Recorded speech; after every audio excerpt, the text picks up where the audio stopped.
Pense positivamente. Nossos pensamentos emitem ondas reais, que se irradiam de nosso cérebro, formando uma atmosfera mental que é peculiar a cada pessoa. De acordo com o tipo de vibração do pensamento, atrairemos a nós todas as ondas semelhantes.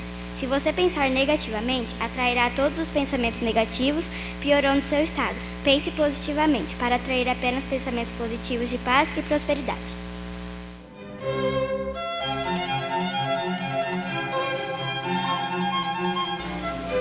Boa noite a todos. Que esta seja para todos nós uma noite de paz, de harmonia, de esperança. Com o seu magnetismo amoroso, Jesus atraía para si a multidão que se aglomerava aos seus pés. Os seus ensinamentos era bálsamo nas feridas e era a água refrescante na ardência das almas que seguramente encontravam nele o abrigo, o amparo e o alento para as muitas dificuldades que vivenciavam naqueles tempos difíceis, não tão diferentes dos tempos atuais. Quando Jesus falava, ele desejava com a sua mensagem que a criatura humana pudesse se orientar, encontrar o próprio caminho para Deus, usando-o como esta ponte sublime, a fim de chegar à tão sonhada felicidade que em todos os tempos da humanidade constitui grande desafio para a criatura humana. Enquanto falava, num determinado momento, disse Jesus àqueles que lhe ouviam: Pedi e vos será dado, procurai e achareis, batei e abrir-se-vos-á. Nestas colocações de Jesus estão contidas as receitas para que o homem se mantenha ligado a Deus. Ao longo do tempo, depois da sua partida, estas palavras foram tomadas de maneira equivocada, quando o homem então acreditou que podia barganhar com Deus, ou que simplesmente pedindo obteria tudo o que quisesse. Mas Jesus não estava falando de coisas materiais. A mensagem de Jesus é uma mensagem para o espírito eterno e não para o corpo perecível. Não é para um estado de coisas, um momento do homem, mas para a eternidade do seu existir. Então Jesus estava falando de valores espirituais. É claro que a vida material é para nós muito importante e nós necessitamos das coisas do mundo para cumprirmos com a missão de cada um aqui. Porém, as coisas materiais ou o mundo material e perecível é apenas uma situação transitória, onde nós mergulhamos temporariamente para construir aquilo que verdadeiramente é eterno. E muitas vezes, não compreendendo isso, o espírito pode retornar ao mundo para vivenciar as mesmas experiências, até que compreenda o valor dessas experiências e a lição que cada uma delas tem para o aprendizado e a evolução. Quando Jesus se refere ao pedir e obtereis, ele estava falando que nós devemos ver Deus como um Pai, onde nós encontramos refúgio e forças justamente para viver as experiências que nós precisamos, não para que Ele as retire de nós. Equivocadamente, o homem se dirige a Deus pedindo que tire dos seus ombros a provação, que tire dos seus ombros aquela experiência desagradável, que tire do seu caminho aquele enfrentamento. E isso é um grande equívoco, porque seria como pedir a um médico que nos dispensasse de tomar os remédios que ele receitou para que nós pudéssemos curar o nosso corpo. olha doutor, eu não estou gostando desses remédios, eles me trazem muitos efeitos colaterais, eles me trazem muitos problemas, e é muito desconfortável usar essa medicação. Aí o médico vai dizer, mas eu não posso dispensar você dos remédios, porque é justamente esses remédios que vão curá-lo. E o desconforto é o preço, é a nossa contribuição para a nossa própria cura. Então, quando nos encontramos dentro dos enfrentamentos, dentro das provações, a primeira coisa que a gente quer é que Deus tire a gente de dentro delas, que Deus afaste aquela provação de nós. E esse é o nosso grande equívoco. A prece é justamente para que a gente peça a Deus forças para suportá-la, forças para conseguir caminhar com o nosso fardo, sem deixá-lo à beira do caminho, como nós já fizemos tantas vezes. Em muitas encarnações, nós já deixamos o nosso fardo à beira do caminho, mas depois teremos que voltar lá para tomá-lo novamente e prosseguirmos em novos tempos. Então, pedir a Deus que retire de nós aquela provação é um grande equívoco nosso. Nós temos que procurar o Criador do pedir e obtereis, para pedir forças para o enfrentamento em si. Porque Deus concede a todo aquele que lhe pede. Nunca estamos desamparados em momento algum, mesmo quando não acreditamos nisso, mesmo quando não cremos que Deus está conosco, que o Criador está nos ajudando, nós estamos na presença de Deus constantemente. É impossível sairmos da presença do Criador. Estamos constantemente na presença da divindade. Porém, se nos revoltarmos, nós fechamos os canais de auxílio com a divindade, embora estejamos na presença dele. Nós nos desconectamos de Deus, sem que ele saia da nossa presença, sem que Deus saia de nós. Ele está na nossa essência, mas nós podemos nos desconectar deles, puxar os cabos, tirar tudo aquilo que nos liga a ele, com a revolta, com a rebeldia, com o inconformismo. Eu me lembro de uma senhora que nos procurou certa feita, muito chorosa, e ela dizia assim: Deus não podia ter feito isso comigo. Eu disse, mas como assim? Ela disse, Deus levou minha filha embora. Minha filha adoeceu, e eu estava cuidando dela com tanto amor, mas Deus tirou ela de mim. Deus levou minha filha embora. E olha que eu orei muito, eu orei bastante para que Ele fizesse a minha filha ficar aqui na terra, do meu lado. Como Ele pôde fazer isso comigo, levando a minha companhia, a pessoa que era a razão dos meus dias aqui nesse mundo? Você acha que eu não tinha razão em impedir a Deus que a deixasse aqui? Eu disse, minha senhora, se nós olharmos pela ótica do mundo, pelo olhar do homem do mundo, a senhora tem razão. Mas se nós olharmos pelo olhar do cristão, daquele que confia na providência divina, que sabe que Deus sabe de tudo, que Deus conhece tudo, e que Ele só permite aquilo que é importante e necessário, nesse sentido a senhora orou equivocadamente. Ela disse assim, mas como assim? A senhora orou praticamente ordenando a Deus que mantesse a sua filha aqui. Mas o melhor para ela, segundo o entendimento do Criador, que nós desconhecemos, é que ela fosse embora, que ela voltasse para casa, para a vida verdadeira. Ela disse, não, a casa da minha filha é onde eu moro, é comigo. Eu disse, este é o seu pensamento, esse é o meu pensamento. Nós achamos que o lugar dos nossos entes queridos é do nosso lado, é fazendo as nossas vontades, é vivenciando aquela vida humana que nós vivemos. A gente acha que isso é o melhor, que isso é o que tem que ser, mas não é assim. Nem a minha, nem a sua, nem a da sua filha, nem de toda a humanidade. A nossa casa não é aqui, a nossa casa é o mundo espiritual. E por pior que possa nos parecer, o melhor lugar para nós estarmos, o melhor momento da nossa vida é a nossa desencarnação, é a volta para casa, que nós não aceitamos e não compreendemos.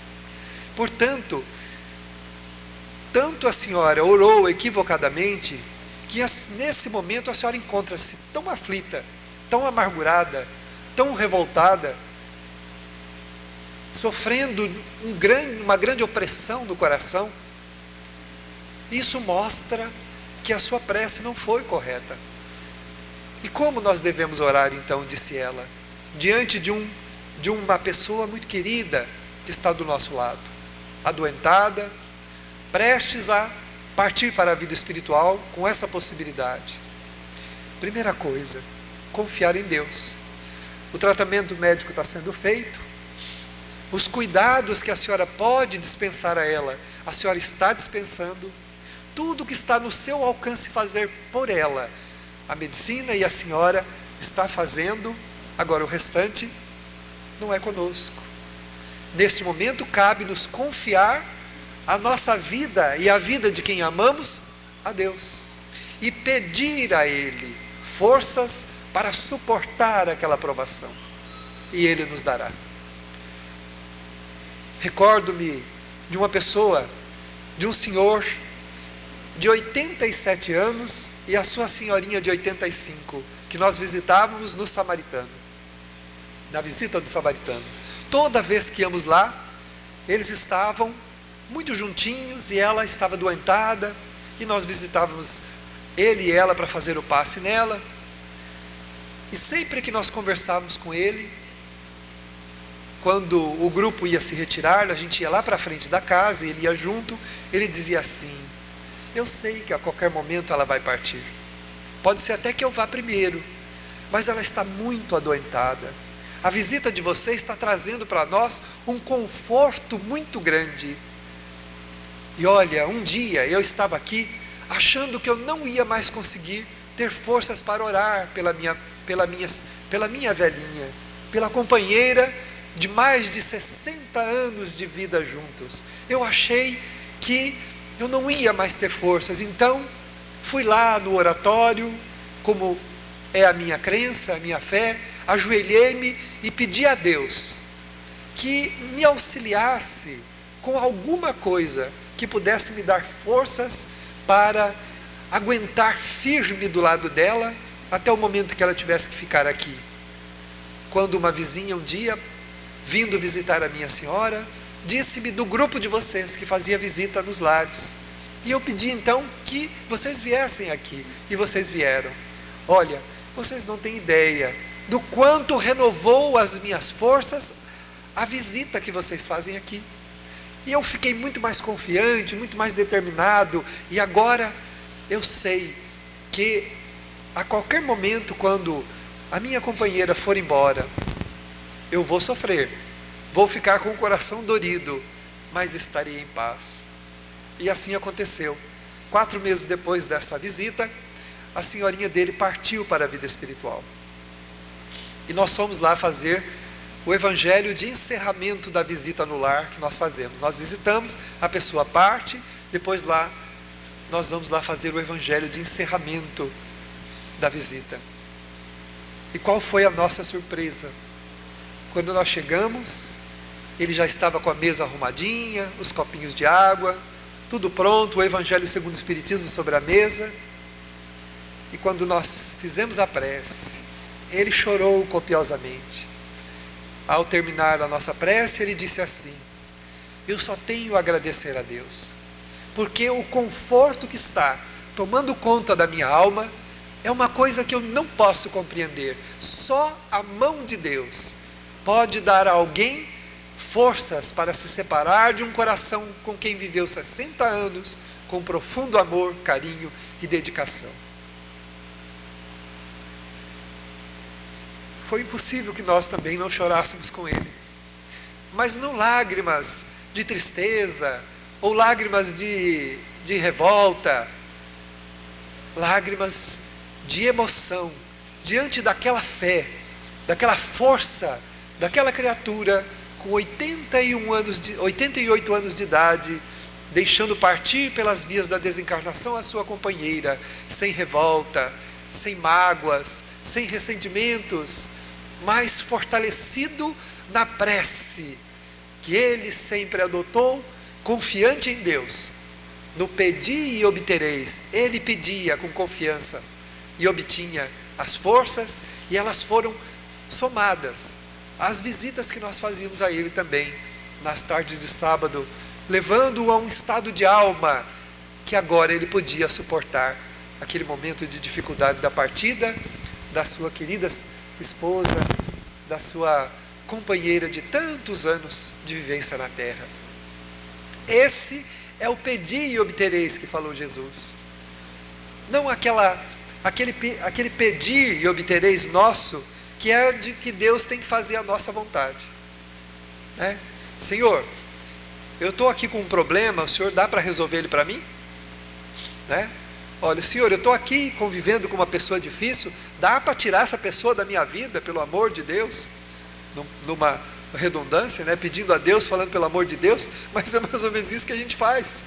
A gente quer se livrar da provação, nós queremos nos livrarmos do desconforto, mas seria o mesmo então que pedir ao médico, numa grave infecção, ou numa doença gravíssima, que o médico dispensasse a gente da medicação. Ele não vai fazer isso. Ele vai dizer, mas meu filho, você tem que tomar, senão você vai perecer. Você precisa da medicação. Aquele desconforto que nós experimentamos, que é a saudade do ente querido que foi, humilhar-se diante de algo que nós fizemos de errado e nós precisamos pedir perdão, o momento é constrangedor. Aceitar o perdão de alguém quando nos feriu, o momento é constrangedor. Passar por uma dificuldade, um revés material, o momento é constrangedor. Mas se nós orarmos a Deus, pedindo forças para entender aquele momento, suportá-lo em nosso coração, o constrangimento é a nossa parte, é o que nós temos que dar de nossa parte nessa provação que nós temos que passar. Então, em socorro às reflexões, o Espírito Emmanuel, pelas mãos de Chico Xavier, no livro Pão Nosso, ele escreve assim: é imprescindível que o homem aprenda a pedir caminhos de libertação da cadeia das convenções sufocantes. Ele não fala que tem que pedir solução, fala que tem que pedir caminhos. Senhor, eu estou passando por essa provação, qual é o caminho para que eu consiga me libertar dela? Qual é o caminho que eu devo seguir dentro deste enfrentamento que eu estou passando? Não dizer a Deus o que fazer. Nós não temos como dizer ao Criador o que fazer. Muitas vezes, sufocados pelos hábitos cristalizados, vivemos uma vida sofrendo, sufocados, e achamos que estamos certos. Permanecemos ali, repetindo aquela vida daquele jeito, com aqueles enganos, e acreditamos que Deus tem que nos ajudar ali, naquele caminho, naquela situação, do jeito que a gente quer. E não é isso que acontece. O Criador nos atende o coração, nos socorre o íntimo e nos aponta o caminho. Por isso, diz Emmanuel, é imprescindível pedir caminhos de libertação. Nós estamos presos a cadeias de sufoco há muitas vidas. Há muitas coisas que nós continuamos repetindo há várias vidas, sufocados, angustiados, amargurados, mas não nos dispomos a mudar, a deixar aquilo para trás, a mudar a nossa vida, encontrar caminhos novos. Diz ainda Emmanuel que é preciso pedir para ver. Muitas vezes a gente não quer olhar para dentro, para verificar quais sentimentos ou qual comportamento está me prendendo àquele sofrimento. É preciso olhar para dentro, mas para enxergar é preciso pedir para ver. Então o Emmanuel fala, tem que pedir para ver, pedir para sair daquele cipoal que está impedindo a nossa visão dos interesses eternos. Nós não viemos à Terra por obra do acaso. A nossa vida está organizada conforme as necessidades de cada um de nós. Por enquanto, O melhor que pode nos acontecer é aquilo que está nos acontecendo agora, mesmo que a gente não compreenda. Por enquanto, é isto que nós precisamos viver. Devemos fazer tudo o que nos for possível. O restante não é conosco. O restante é com Deus. E não podemos e não temos esse poder. Não temos esse poder de pedir a Deus que nos livre do próprio remédio. Quando ainda vislumbrando lá no mundo espiritual a reencarnação, observávamos os campos comprometidos da nossa vida. E aí imploramos ao Criador algumas das experiências que estamos vivendo, chamadas fatalidades, como está no Livro dos Espíritos. Fatalmente vamos nos encontrar com elas no caminho. Mas quando nos encontramos com essas fatalidades, nós não queremos, nós as rejeitamos, nós começamos a blasfemar. É preciso que nós compreendamos que não estamos na terra por obra do acaso. Em O Livro dos Espíritos, os Espíritos venerandos respondem a Kardec que nós escolhemos o gênero de provas que queremos na terra suportar. Escolhemos. Senhor, eu fali nas últimas vidas no campo do dinheiro. Por favor, nós imploramos a Deus, por favor, não me dê além do necessário. Mas somos espíritos viciosos, somos espíritos condicionados a velhos hábitos, mergulhamos na carne e esquecemos. Aí começa a fluir de nós aqueles desejos antigos, e nós começamos então a achar que a nossa vida não é boa, que nós deveríamos também ter dinheiro e prestígio, poder e outras tantas coisas como outras pessoas que a gente vê, e começamos a sofrer por não ter, e começamos então a nos amargurar. Quando nós fazemos isso, nós perdemos o fruto da experiência que estamos vivendo. O Espiritismo não é contra o progresso. É claro que nós podemos sonhar com uma vida melhor, sonhar com coisas melhores, sonhar em ter uma vida materialmente melhor. Não há problema nenhum. O que nós não devemos e não podemos é nos revoltarmos com aquilo que a gente tem. Deveríamos agradecer profundamente a vida que temos. Muito obrigado, meu Deus, pela vida que eu tenho, pelas coisas que eu tenho, pelas provações que eu passo. E continuar trabalhando, continuar se esforçando. Iremos até onde nos for permitido, conforme os nossos próprios pedidos no mundo espiritual, quando pedimos a Deus, implorando que Ele não nos desse tudo aquilo que a gente pedisse, que Ele não nos atendesse às vontades. Tem um poema de Maria Dolores que ela fala isso, que o Senhor não me atenda às vontades, que o Senhor não me dê o que eu te peço, porque a gente não sabe, como a criança, o que está pedindo. Por isso, o pedir e obtereis não pode ser um momento onde nós nos apresentamos em oração para exigências, para tentar exigir de Deus alguma coisa que nós não compreendemos se é bom para nós. Ora, se fosse bom, já estaria conosco.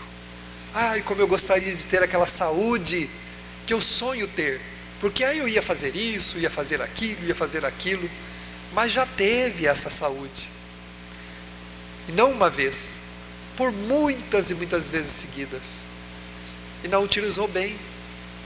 Então, ao programar a nova existência, o Espírito pede a Deus, num outro jeito de pedir: Senhor, não me des a saúde plena, me des apenas a saúde razoável, a fim de que eu me movimente no mundo, sem que os meus braços se abram muito, para que eu abrace apenas aquilo que eu posso suportar, aquilo que eu posso administrar, porque com a saúde plena, os meus braços se abrirão muito, e eu me perderei novamente. Não me dê tantos recursos materiais, porque se eu abarcar muito, Senhor, vou me tornar um dispenseiro infiel, vou juntar coisas, e a avareza é uma marca do meu espírito, a usura o desperdício é uma marca minha, então não me dê. Permita que eu sobreviva com o meu salário. Tem um senhorzinho que fazia faxina no pátio da prefeitura onde trabalhei muitos anos. Um dia, percebendo que ele fazia a faxina, cantando, assoviando, brincando com os passarinhos nas árvores ali do lado, todo mundo reclamava do cocô dos passarinhos ali no chão e até em cima dos carros, que ficavam ali no estacionamento interno. Ele era a única pessoa que não. E ele ficava conversando com os passarinhos, cantando, assoviando. E um dia, me aproximei dele, né? Vendo aquele jeito alegre dele, e disse assim: seu João, eu percebi que o senhor é uma pessoa muito alegre, muito festiva. Ele falou: meu filho, olha, eu fui admitido ao serviço público com 45 anos de idade. Ele estava com 60 agora. Com 45 anos eu consegui prestar um serviço, um concurso de gari, de serviçal. E como a prova era muito simples, de coisinhas muito simples da vida, eu passei. Olha, aquele dia foi o dia mais feliz da minha vida. Até comprei um guaraná e um pão para eu e a minha família comemorarmos. Porque olha, a minha vida era difícil. Eu trabalhava na roça, eu trabalhava auxiliar de pedreiro, eu fiz tanta coisa difícil na minha vida, que o dia que eu ganhei uma vassoura para varrer o pátio, foi o dia mais feliz da minha vida. Eu disse: mas o senhor deve ganhar pouco, né? Porque é uma atividade simples, né? Eu sei que os salários da prefeitura não são bons. Ele falou: meu filho, é muito mais do que eu já ganhei em toda a minha vida. Esse salário mínimo do município para mim é muito mais do que eu e a minha família ganhávamos por mês em toda a minha vida até esse dia. Como eu posso não ser grato? Como é que eu posso não fazer o meu trabalho cantando, alegre, festivo, se Deus me deu a oportunidade de ter um trabalho de onde eu pudesse retirar o dinheiro do meu sustento e da minha família? O Espírito pede então: Senhor, me dê não me dê braços muito longos para que eu abrace muito, me dê braços curtos materialmente falando, para que eu abrace só aquilo que eu possa administrar, para que eu não me perca de novo nas ilusões materiais da vida. Então, meus amigos, o problema nosso não é o que a gente tem, mas é não entender o valor das coisas que a gente tem, tanto das coisas materiais, quanto das pessoas, quanto da vida maravilhosa e que é uma bênção para todos nós. Conheço um pai que tem uma família, ele, a esposa e um filhinho. E ele trabalha muito, trabalha bastante, mas o recurso também é pouco, né? Aí um dia perguntei a ele: você não acha ruim de viver uma vida assim tão apertada, né? Ele disse assim: olha, eu até sonho com uma vida melhor, mas na verdade o que eu pedi a Deus Ele já me deu. E o que você pediu a Deus? Achei que fosse o emprego dele. Ele disse assim: eu pedi uma esposa e um filho, mesmo sem saber como iria sustentá-los. E Deus me deu uma esposa e um filho. Você acha que eu quero mais alguma coisa na minha vida?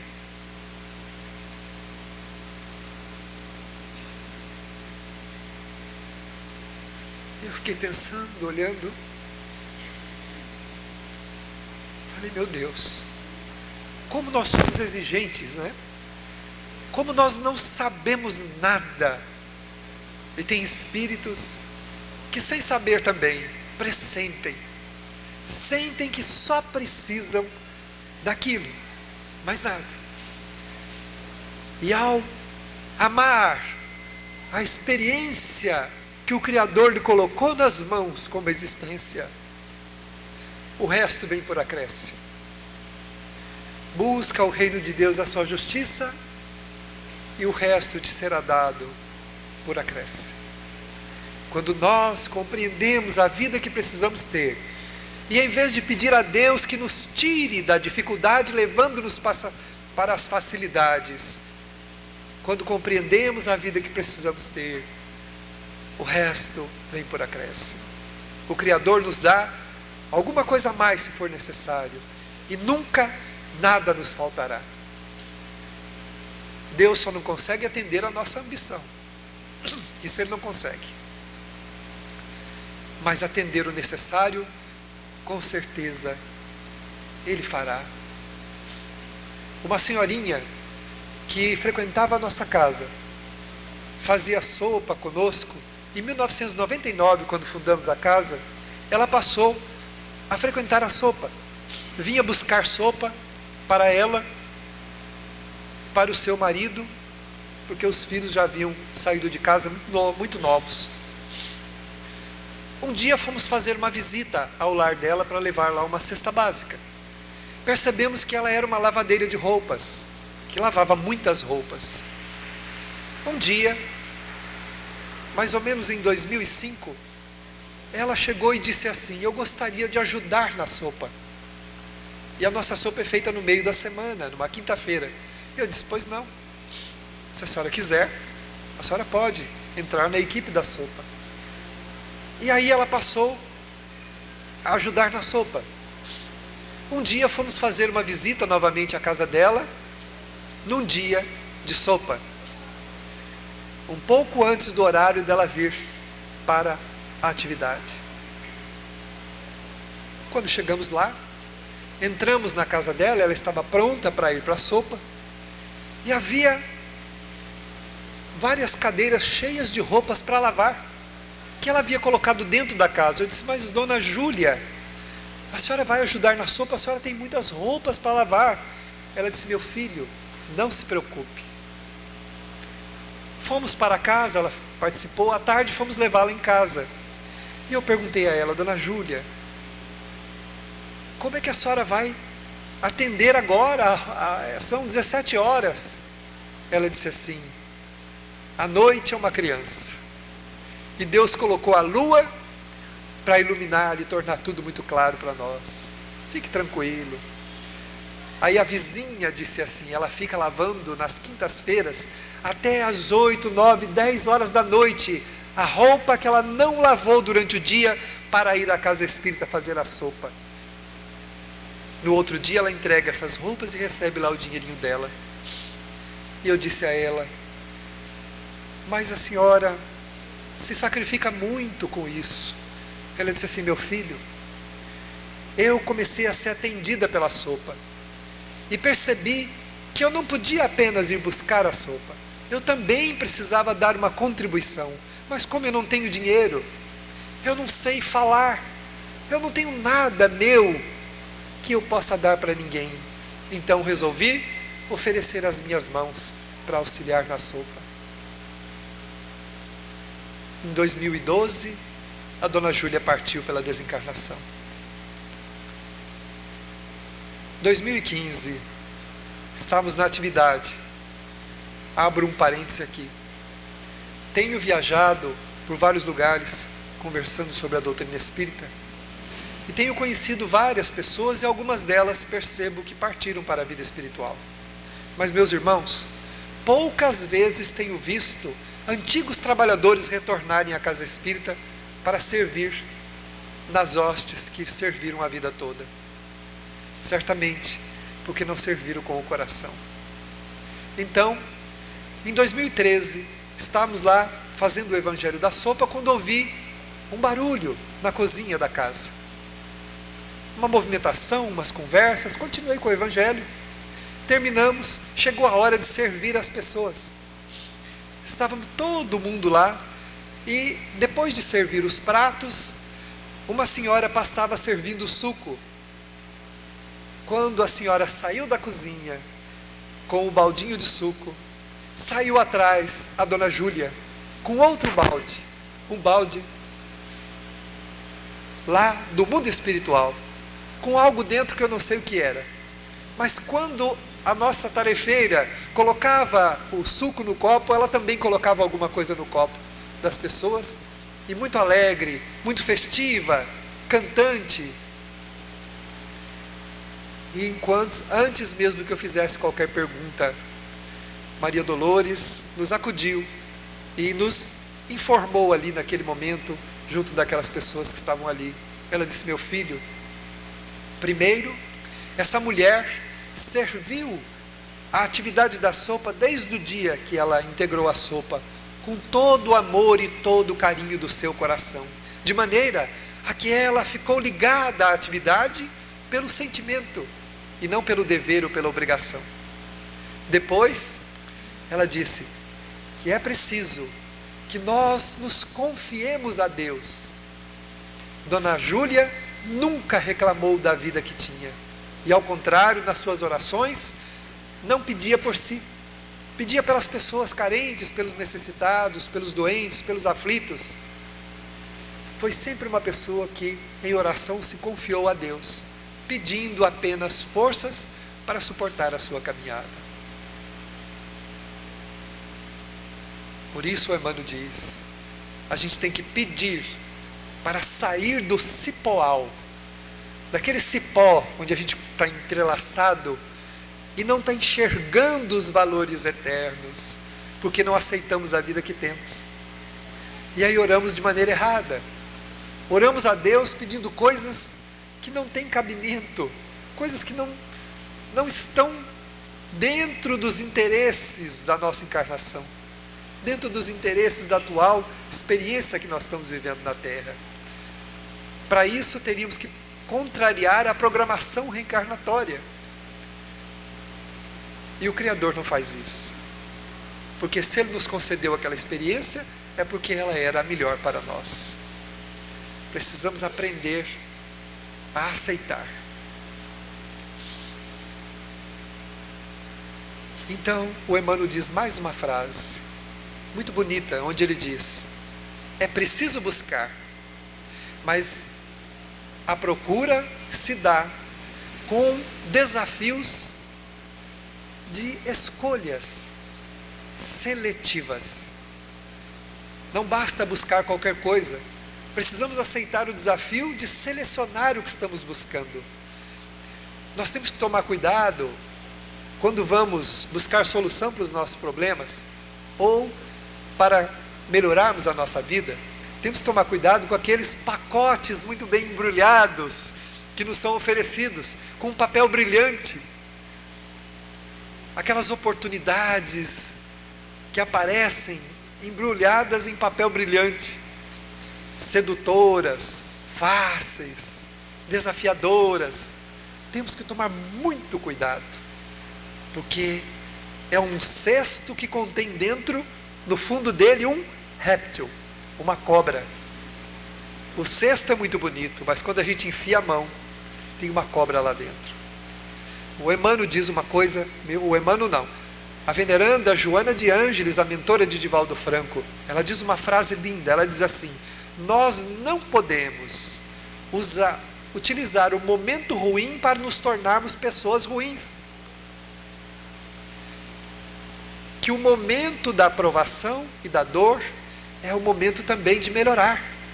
E nós precisamos, diz ela, aprender a suportar a dor a fim de não recriá-la. Porque dependendo da saída que a gente busca, a gente recria a dor. Nós resolvemos o momento, mas recriamos a dor para o futuro, porque ela não ficou resolvida. O que faz a dor ficar resolvida é, em primeiro lugar, a aceitação e a solução digna dela, e não a solução que muitas vezes a gente busca, que vem embrulhada em papel brilhante, que seduz os nossos olhos.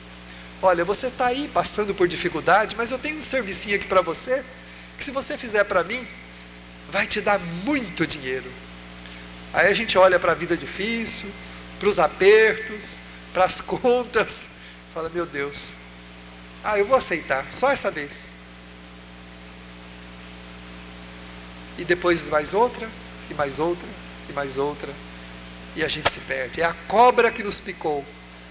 Nós morremos, desencarnamos para os valores, e estamos agora apenas recriando a dor. O futuro provavelmente vai ser muito mais desafiador do que esse que nós estamos enfrentando. Meus irmãos, quando nós desejamos desistir da prova, não temos ideia que estamos recriando a dor, e numa dimensão muito maior do que aquela que estamos fazendo agora. Também não pode ser de uma forma como eu vou contar agora, né? Tem uma amiga nossa que o marido dela é uma pessoa muito difícil, mas difícil mesmo. Aí ela vivia as turras com ele, brigando, aquela coisa toda. Ela se tornou espírita, começou a estudar e começou a aprender que se a gente não conseguir lidar muito bem com as pessoas difíceis, nós as teremos de volta no caminho na próxima encarnação. Fazendo um parêntese, Maria Dolores me disse uma frase uma vez, que eu já falei, mas eu gosto de repetir. Ela disse assim, olha, meu filho, não odeie ninguém, não deseja mal para ninguém, não tenha raiva das pessoas, porque a pessoa que você mais odiar nesse mundo vai ser a pessoa mais próxima da tua vida na próxima encarnação, disse Maria Dolores. Falei, misericórdia. Ela disse, mas tem uma coisa pior. Falei, pior do que isso, benfeitora? Ela disse, sim. Sabe qual é o pior? No mundo espiritual, você vai olhar os seus amores e vai ter que abrir mão de trazê-los contigo para trazer aquele que é o móvel do teu ódio, do teu ressentimento e da tua mágoa. Aí vem aquelas famílias que só por Deus, né? Verdadeira guerra, onde ninguém se entende, onde ninguém tem a menor afinidade um com o outro. O que é isso? Como diria um amigo meu, ninho de cobras. Falei, não, um ninho de almas. Almas doridas que se machucaram muito e que precisam agora aprender a se amar. Então essa senhora tinha uma dificuldade, ela percebeu que ela precisava tratar bem o marido.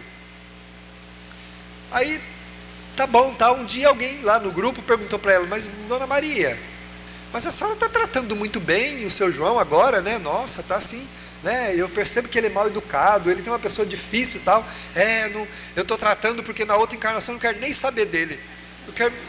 Eu quero que ele nasça bem longe de mim. Deus me livre desse velho. Falei, Dona Maria, não é assim. Quer dizer, não é totalmente assim, né? Ou seja, o tratar bem está certo, mas não com esse propósito.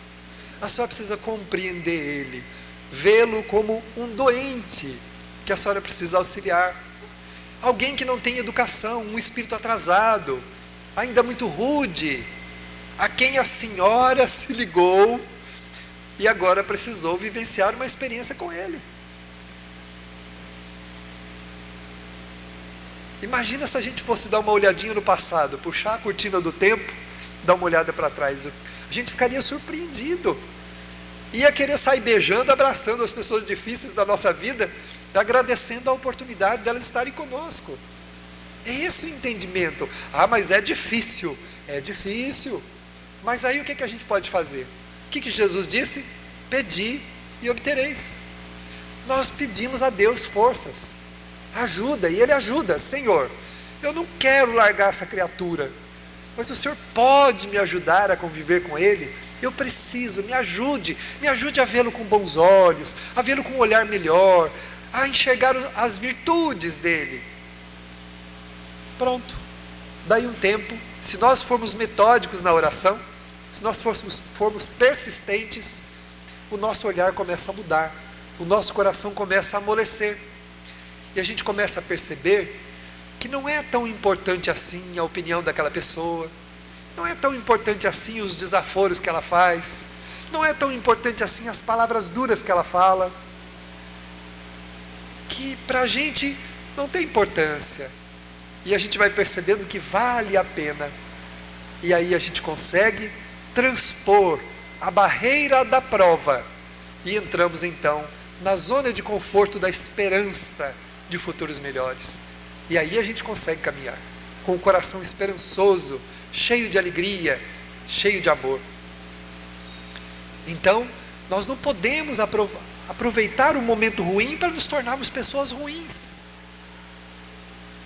né? E às vezes a gente até usa essa explicação, fala assim, olha o que o fulano fez comigo, olha o que eu me tornei por causa dele. Não é verdade.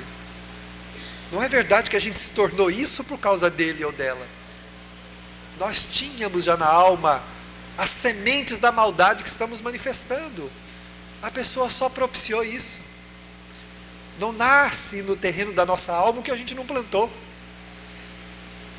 Ninguém é mal educado porque o outro foi grosseiro com ele, é porque tem a falta de educação gravada no espírito, como uma semente que precisava ser regada. Foi regada, ela manifestou. Então, em vez de brigar com o outro, vamos pegar uma tesoura bem afiada e vamos podar essas plantas, para não deixá-la crescer.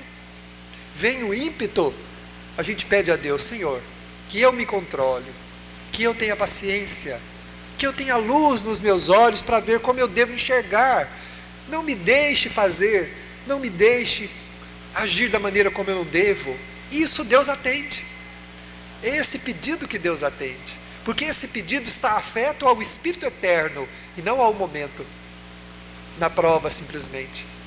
Esse pedido está relacionado com o ser eterno que somos.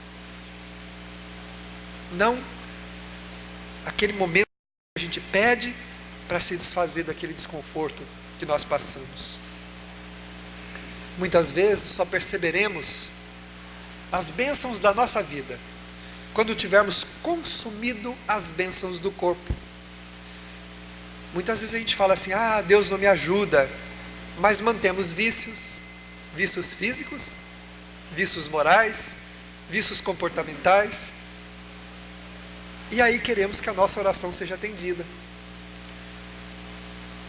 Quantas vezes a gente vai perceber então que consumiu no corpo, muitas vezes, as bênçãos da vida? Quantas pessoas dizem assim, se eu não tivesse fumado, eu não estaria agora nessa situação que eu estou. Visitamos um senhor também que vivia naqueles balões de oxigênio, naquele cilindro de oxigênio ligado, respirando com o cilindro, e as lágrimas caíam e ele dizia assim, maldita hora em que eu botei um cigarro na boca. Estava passando por um problema pulmonar gravíssimo e desencarnou depois, vitimado pelo problema do pulmão. Outra vez a pessoa vai dizer assim, se eu não tivesse bebido. Quantas vezes a pessoa está numa cama perecendo por ter bebido longos anos da sua vida e ali reconhece que consumiu as bênçãos do corpo. E assim por diante. O suicídio é também uma resolução equivocada. É consumir o corpo tentando resolver um problema que não é do corpo, que é do espírito. Porque desencarnar por suicídio, porque a gente está frustrado, porque não tem a vida que tem, porque não estamos gozando daquilo que gostaríamos, na verdade não é esse o problema nosso. O problema é a carência que nós trazemos como espírito, que nós não estamos fazendo nada para preenchê-la.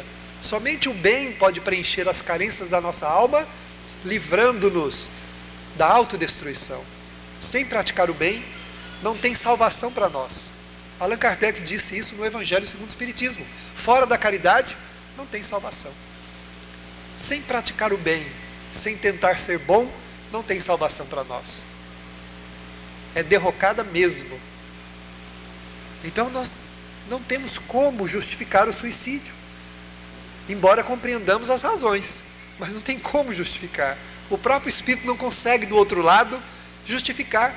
Disse-me Maria Dolores, tudo que a gente usou do lado de cá como razão não funciona do lado de lá.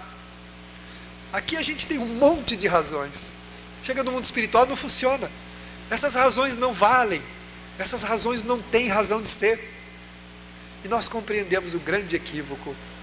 Era só ter humildemente pedido a Deus forças para os enfrentamentos, e nós teríamos conseguido passar pela provação, pela hora difícil, até mesmo a hora mais difícil da nossa vida, aquela que parece que não vai ter jeito. Na oração, no pedir e obtereis, nós conseguimos passar por ela. Nós conseguimos. Então nós devemos lembrar disso, dessa assertiva de Jesus: pedi e obtereis. Mas um pedido para a vida espiritual, que tem consequências materiais também, é claro. Se o problema é material, vamos pedir a Deus para enxergar um caminho para resolver o problema, não pedir a Deus que nos tire a aprovação, porque, como nós dissemos, seria mesmo pedir ao médico que tire o remédio, que tire o soro com a medicação que está conduzindo vida para dentro de nós, para o nosso corpo. A gente pedir a ele que corta aí, doutor, a mangueira não estou gostando do efeito aqui não, está muito ruim os efeitos colaterais. É claro que as nossas ações do passado, meus irmãos, têm efeitos colaterais. É claro que o que nós praticamos em outras vidas tem efeito colateral. Um efeito colateral espiritual, que se manifesta materialmente, que estamos no corpo, mas registramos como espírito. E para podermos, como espírito, vivenciar nossas experiências neste mundo, vamos lembrar do que Jesus disse: pedi e vos será dado, buscai e achareis, batei e abrir-se-vos-á. Tudo que nós procurarmos que se relacionar com o que nos faça bem espiritualmente, nós vamos encontrar. Do contrário, não encontraremos. Pereceremos diante da própria necessidade, a um passo da própria salvação. Que nós possamos então buscar neste pensamento como aqueles que se vitalizaram no amor, como Chico Xavier, como Divaldo Franco, como Irmã Dulce, a querida Irmã Dulce, a freirinha da Bahia, pequenininha, frágil, mas um gigante moral, que deixou muitos exemplos para o povo baiano e também para todos nós. Só para encerrarmos, um dia estava caminhando por uma multidão com uma freira, Irmã Dulce. E ela olhou, parou, pediu um tempo para a irmã e vai.